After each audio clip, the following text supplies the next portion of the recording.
Pencobaan di padang gurun yang diambil dari Injil Matius bab 4 ayat 1 sampai 14. Selamat mendengarkan. Pada suatu hari Yesus dibawa oleh Roh Kudus ke padang gurun untuk dicoba iblis.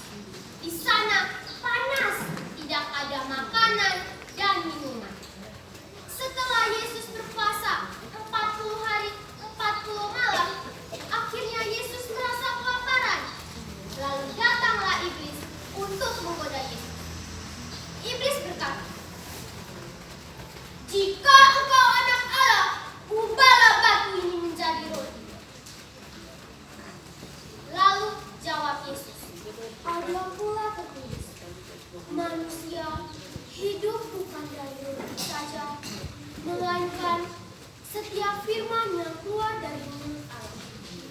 Setelah iblis mendengar perkataan Yesus, iblis pun membawa Yesus ke kota suci dan menempatnya di hubungan bait Allah.